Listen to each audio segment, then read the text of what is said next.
video man arikupinda mumageto vabuditsa mazinyaya ari lit 2 mabebi amutarisa pakona hanzi nyaya dzake dzese ihit 3 maguys amuona paapfuura hanzi skyrocket ndewe mafresh 4 haizi pressure my G zvobuda chero patv zvinotangira mugeto hakuna kumwe kunotangira madhiri zvinotangira mugeto kana slang kana fame kana mangoma anotangira mugeto hakuna kumwe kunotangira madhiri zvinotangira mugeto. I think by my shows Zimdancehall music yatambotera kuti danzo music yekujambisa vanhu. Saka the moment yatinoenda kushow mafans akatongoona upost ari nanengi I think kunongoyo vanhu anoenderana nezvemangoma. Chaman hakuna munhu anofarira for example ngoni Trevor kana kuti Rocky kana kuti ana handiti pacha yekushow iyoyo maybe kunongoyo 10% but izhinji yacho inenge ichifarira zvemangoma. Semo kukaita show nena Trevor yawana ngoni ana handiti hakuna munhu anoda unojamba mangoma pachienda unoteerera music iri sweet and soft wabata. Saka ndinongoona kunge nyaya iyoyo inongodetermina nekuti kuna artist upi kana taenda kushow ona because inazvo roti ndofamba nematisi eZimdancehall yedu ndoti ndinonosira Zimdancehall. Saka ndichitoona musiyano roke apa nino yekuti musweya mafans aidai nekuti papaina nengi aya mafans arimo akasiyana one dzimwe dzedza to mhuriwo chadzi to mukadzi nemurume nekuti kuna artist akati uku kunenge kuchitiyo kana magito itsikano zvinongosiyana wabata nenzvimbo futi but in your opinion the age groups anoyanguma shows ndava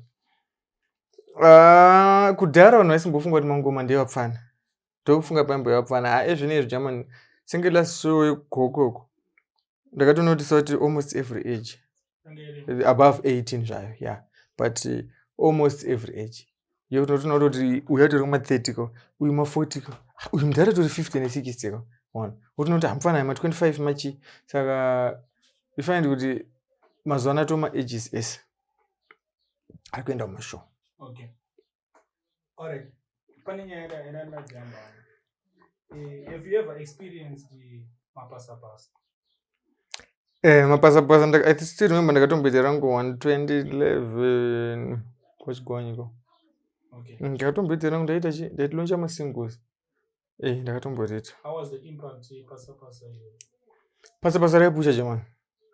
Chinhu chacho ndinoona chinofana ngechichitoitwa chinofana ngechitorimo mukutoronga mukuita zvinhu zvese because ndinoona nge yaunoti giving back to the community yekuti because kazhinji munhu andonzi trailers rake maartist oyo achitoziva kuti pasa-pasa wedi vamwe vanotoita mari nawo because vamwe vanototengesa kana chikafu mabegas chichichi kana doro zvinongena because kazhinji unonge wapuwa tsamba kwamapurisa yekuita zvinhu zvazvo. Saka ndoona kunge zvinhu zvazvo zviri bo. I still remember last redeem randakaita naJipas ranga rainzi Prophet Passion ranga rinana vanodherera enzo ndiroro unoona redeem raya takatoritira pasa-pasa toners but pasa-pasa yataita chaitonge chiroad show like but chiri pasa-pasa at the same time taitofamba nemaartist nechiroad topaka patita paka maartist totombopefuma vanhu toungana tatakatoclear zvese because takaclear for kungoitira mutown chete pasendera kumapurisa kuti mungoitira toners zvinhu zvamuri kuita tikatoita kwese kana na 4th kuna 9 yanga like a road show but susu kumageto itsi kwedu kuti tichitoti itori pasa-pasa because maartist vaitopefuma todiwa vanhu toungana totopedza nezvipapo tototry tobuda sei nechirori chedu vanhu vavhara vazara totobuda toita futi zvimwe mupurisa tatinaye ndiyaye totibatsira totivhurai vanhu tobuda dedede babara. Saka ndoona kunge mapasa-pasa aibatsira and anotobatsira. Okay. Alright. Let's talk about welfare. Artists. Mention kuti zvakaoma. Do you think artists are kwanisa kuplana for their future kusvika pakuti azorwara azodi we've seen kuti previously kune vamwe vati kurei vaizonzi nenge haana chinhu atozofa asina kana anything. Do you think vapanhachika vari kuunderstand such scenarios? Unoona zviri panhu 2. Chimwe chacho chiri pane vasati vatosumuka wavo vasati vakuwana mari zvinoitika. Kusvita chimwe chacho chiripo ucareless. Jama mamboziva kuti kune munhu ari kuenda kubasa zvinezvi achitambira 150 or 100 per month. $100 ya. But ari kurarama. Izvezvi ari kutoita budget dzikonguva pamwe atori kana nema-medical aid card. Pa 100 ya. Kana achitoti madhiri kubasa achidii but munhu ari kurarama. Then we are talking of artist wekuti one show. Ngatingoti asitotera zvekuti mari dzakawanda. One show ngatingoti ari kuchaja 500. Asitotera zvema 1000 vanochaja ma 1500 machi. One show ari kuchaja 500 calculate midzi yacho. Friday 500, Saturday 500, Sunday promoter mvada Sunday ngeti family show ndo budget kana 300. Wewe ngatingoti kana 200. Asitotera zvema dzakawanda jamani dzavanochaja. Apa tiringotora mari shoma yekuti kana ari chinzi ari artist uya achitanga kusumuka asiri ma established do mahombe homba anowana mariyo. That's about 1.2 and one weekend yawana mari. Asatotaura zvema adverts uchawana asitotaura zvechi wabada montero dimi matisa anozonza anofa achitadza kana zviviga kana achitadza kuita sei. Saka imwe yacho ndinonge careless. Vatoriko che matisa atowana mari shoma asi rotombowana ma 2-3,000 kana ma 4 kana machi. Watori ma medical aid, watori ma funeral police, watoendesa vana kuchikoro jamani. Ini pana pa mwana wangu ndodza force. Para zviro ndona mari yakawanda. Pande chingufila ngoti no, life yandakararama isiro life inofana rarama nachi nemudhoni. Life yandakararama inofana kunge yakasiyana jamani. Taikura zvinhu zvakaoma zvakadai but tukafana kuchinja zvinhu jamani. Saka ndonange matisi vanhu vanenge vari careless.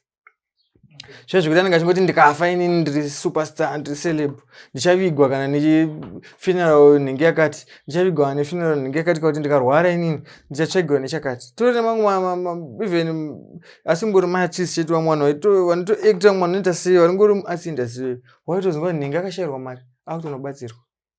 Ndonange zvitoramba zvidzikisira che arts industry jamani.